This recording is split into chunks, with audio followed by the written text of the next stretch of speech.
வணக்கம். உன் எதிரி யார் என்று சொல், நீ யார் என்பதை நான் சொல்கிறேன் என்ற மிக பழமையான ஒரு அரசியலுக்காக கொண்டு வரப்பட்ட ஒரு வாக்கியம். மிக அற்புதமான வாக்கியம்.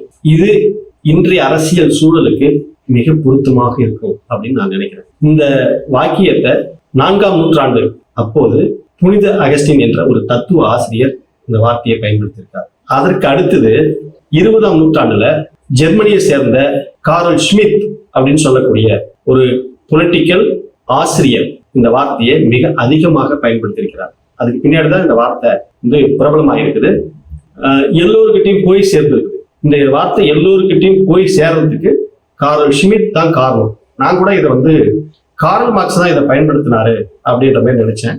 இல்ல, அப்படிதான் நேற்று ஒரு புத்தகத்துல படிக்கும்போது இல்ல, கார்ல் ஷ்மித் தான் இந்த வாக்கியத்தை பிரபலப்படுத்தியவர் என்பதை புரிந்து கொண்டேன். ஒண்ணு, ஒரு மனிதன் அடிப்படையில எதுக்கு போராடும், வாழ்க்கையில தனக்கு எதெல்லாம் பாதிப்பை ஏற்படுத்தும், தன்னை வாழ முடியாத நிலைக்கு எது கொண்டு போய் சேர்க்கும் அப்படின்னு நினைச்சு பயந்து அதற்காக தான் போராட்டத்தை கட்டமைப்பான்.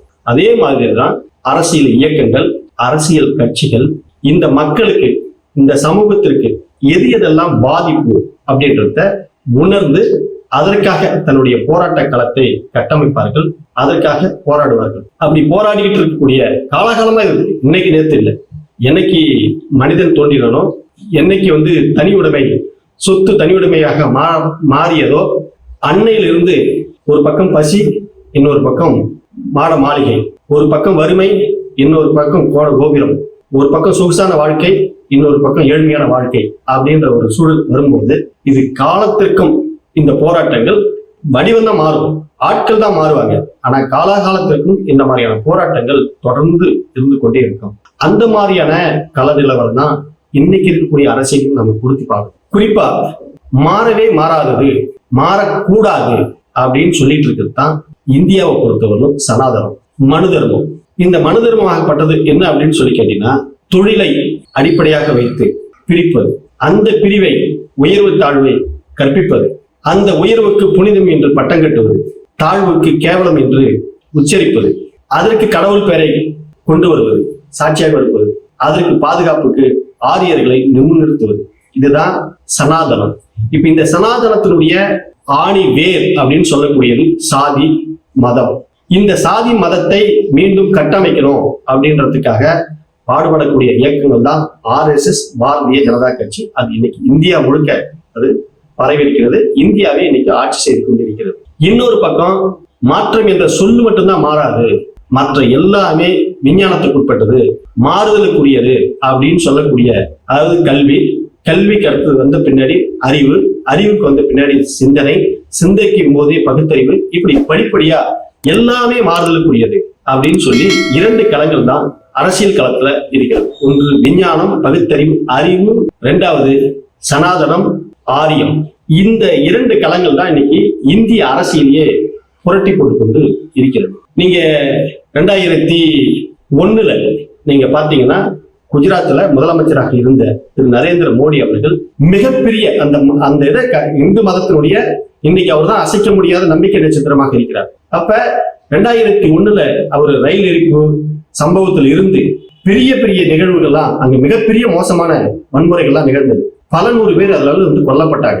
அதற்கெல்லாம் சாட்சியாக இருந்தவர் பிரதமர் நரேந்திர மோடி அவர்கள், அன்னைக்கு குஜராத் மாநிலத்தினுடைய CM.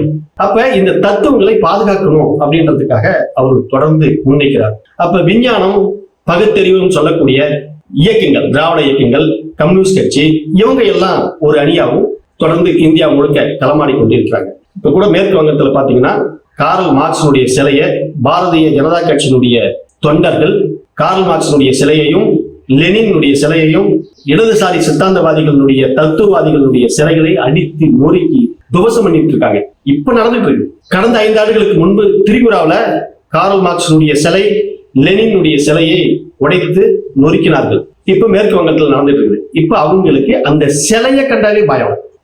சிலை என்ன சார் பண்ணும், அந்த சிலையை கண்டாவே பயம்.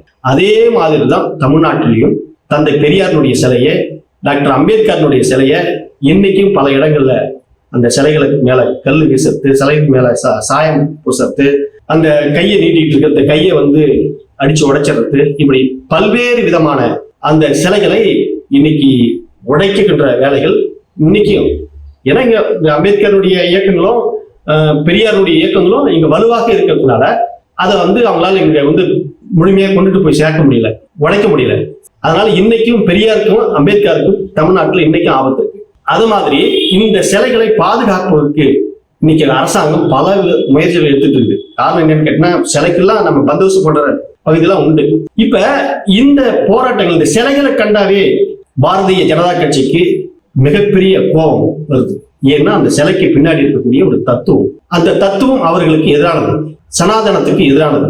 இப்ப அவர்களுக்கு எதிரானவர்கள் எங்கெங்கெல்லாம் இருக்காங்க அப்படின்னு பார்த்தா, மேற்கு வங்கத்துல மம்தா பானர்ஜியை காலி பண்ணிட்டாங்க இந்த தேர்தலில், கேரளாவுல பினராயி விஜயனை காலி பண்ணிட்டாங்க இந்த தேர்தலில், தமிழ்நாட்டுல மு.க. ஸ்டாலினை காலி பண்ணிட்டாங்க இந்த தேர்தலில். இவங்க மிகப்பெரிய லீடர்கள், இந்தியாவில் விரல் விட்டு சொல்லக்கூடிய லீடர்கள்ல இவங்க 3 பேரும் மிக முக்கியமான ஆளுமைகள்.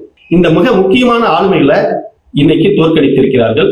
அது வேற, எந்த ஈவி மிஷின் அதெல்லாம் போகல, இன்றைக்கு தோற்கடித்திருக்கிறார்கள். ஆனால் ஒரு விஷயம் இங்க எதிர்பாராத விதமாக நடந்துவிட்டது. அந்த சனாதன ஆதரவாளர்களுக்கு, பாரதிய ஜனதா கட்சியை சேர்ந்த அந்த தலைவர்களுக்கு இங்க சத்தம் இல்லாமல் ஒரு விஷயம் நடந்து கொண்டிருக்கிறது என்பதை அவர்கள் இப்போதுதான் உணரத் தொடங்கியிருக்கிறார்கள். அது வேற யாரும் இல்லை, விஜய். இன்னைக்கு இருக்கக்கூடிய மிகப்பெரிய கட்சிகளை எல்லாத்தையுமே தூக்கி போட்டுட்டு அவர் முன்னெடுத்திருக்கக்கூடிய கொள்கை என்னன்னு சொல்லி கேட்டீங்கன்னா, பெரியாரை கையோடு அழைச்சிட்டு வந்தார். என்னுடைய கொள்கை தலைவர். பெருசா பெரியாரை பத்தி அவர் பேசல, விவாதம் பண்ணல. ஆனா 2-3 இடங்கள்ல தான் சொன்னார். தாவேக்கனுடைய கொள்கை தலைவர் பெரியார், டாக்டர் அம்பேத்கர் அப்படின்னு சொல்லி தெளிவுபடுத்தி தான் உள்ள வந்திருக்கார். அவர் தெளிவுபடுத்துறது மட்டும் கிடையாது, அதற்கு அடுத்தது அவர் செஞ்சிருக்கிற வேலை. தேர்தலில் பிரச்சாரம் பண்ணாரு, வெற்றி பெற்றுட்டாரு, ஆட்சி அமைக்க போறாரு, அது வேற. வெற்றி பெற்ற பின்னாடி அவர் அதற்கு அடுத்தது தொடர்பு கொண்ட நபர் யார் அப்படின்னு சொல்லி கேட்டீங்கன்னா, இந்தியாவுடைய எதிர்கட்சி தலைவராக இருக்கக்கூடிய ராகுல் காந்தியை தொடர்பு கொண்டார். இன்னைக்கு காங்கிரஸ் கட்சி விஜய்க்கு ஆதரவு கொடுக்கறதுக்கான காரணம் ராகுல் காந்தி. ஏன் ராகுல் காந்தியை தொடர்பு கொண்டார்? சார், அவர் ஈஸியா ஆட்சி அமைச்சிருக்கணும்னா, கவர்னர் கிட்ட போய் நின்று இருந்தாருன்னா 108 பேர் இருக்கிறாங்க அப்படின்னு சொல்லி அந்த பட்டியல் மட்டும் கொடுத்திருந்தா ஆட்டோமேட்டிக் நேரம் கவர்னர் ஆட்சி அமைச்சு கொடுத்திருப்பாரு. நீங்க சட்டமன்றத்துல போயிட்டு நீங்க பெரும்பான்மையை நிரூபிச்சிக்கங்க அப்படின்னு சொல்லியிருப்பாரு. ஆனா ராகுல் காந்தியை தொடர்பு கொண்டு அவருடைய ஆதரவு பெற்றதுனால இன்னைக்கு பதவி விரமணம் செய்ய முடியாம இருக்கு. இது வேறு. அப்ப நேராக பாரதிய ஜனதா கட்சியினுடைய அரசாங்கத்துக்கு எதிரான நபர் அப்படின்றத இங்க திட்டவட்டமா அறிவிக்காமல் தன்னுடைய செயல்பாட்டு மூலமாக நிரூபித்திருக்கிறார். இந்த தத்துவம் நம்ம சொன்ன தத்துவம் இருக்குல்ல, உன் எதிரி யார் என்று சொல், நீ யார் என்பதை நான் சொல்கிறேன் அப்படின்னு சொல்லி வாசகம் இருக்குல்ல, அது மிக அற்புதமான வாசகம்.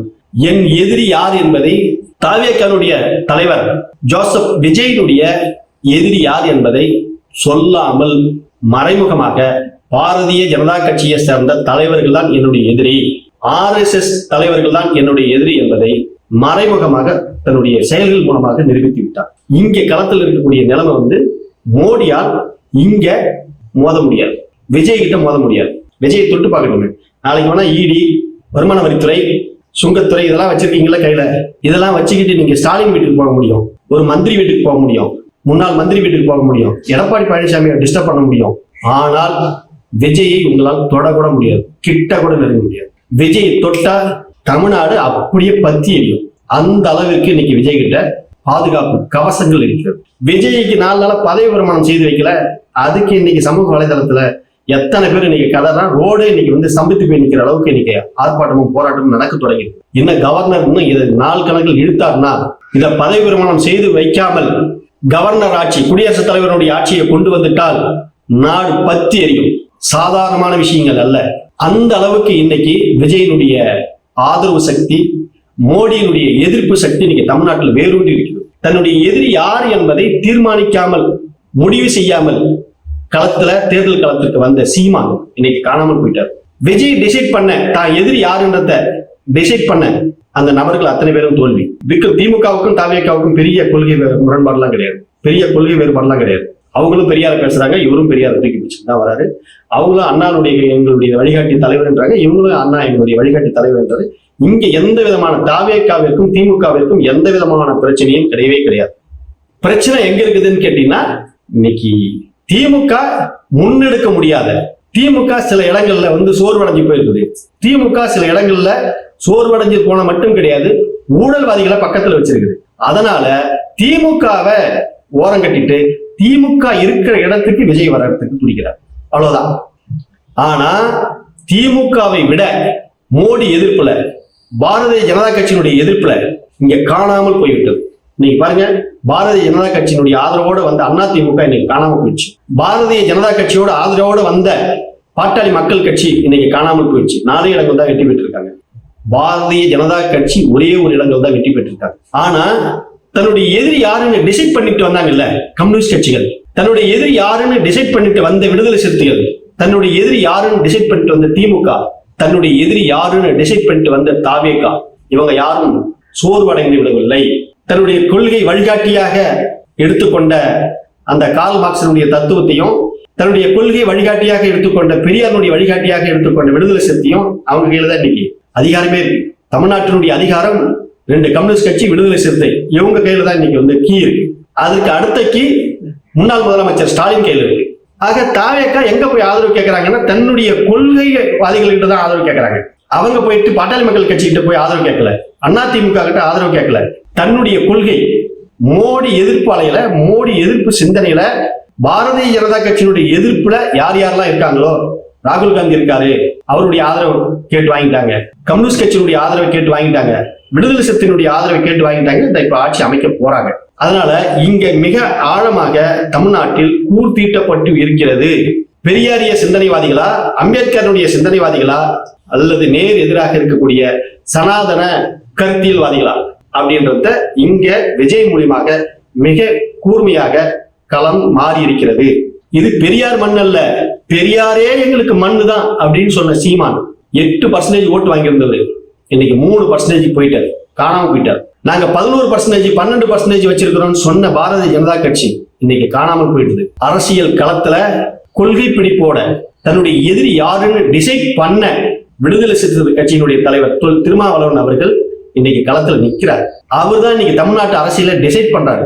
அவர் கடந்த 2021, 2019, 2016 இந்த தேர்தல் எல்லாத்திலையுமே அவர் ஒரு தெளிவான முடிவு எடுத்தார்.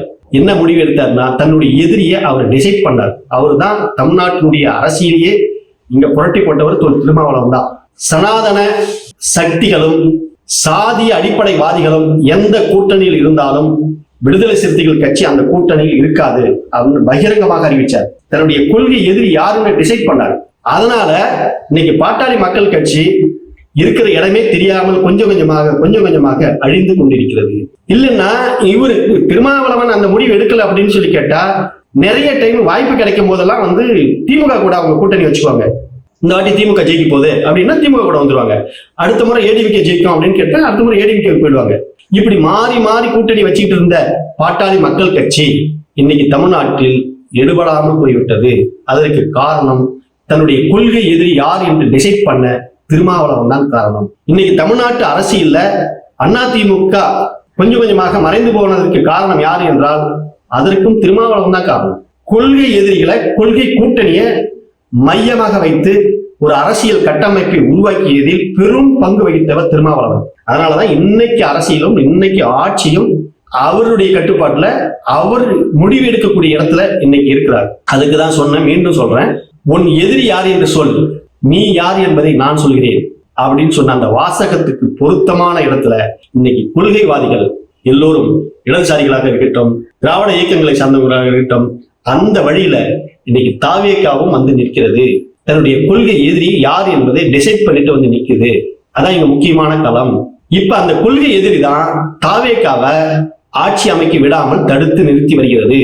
பாரதிய ஜனதா கட்சி தான், மத்தியில் இருக்கக்கூடிய மோடி அரசாங்கம் தான் இன்னைக்கு இங்கே ஆட்சி அமைக்க விடாமல் தடுத்து வைத்திருக்கிறது. தமிழ்நாட்டை கொந்தளிப்பில் வைத்திருக்கிறது.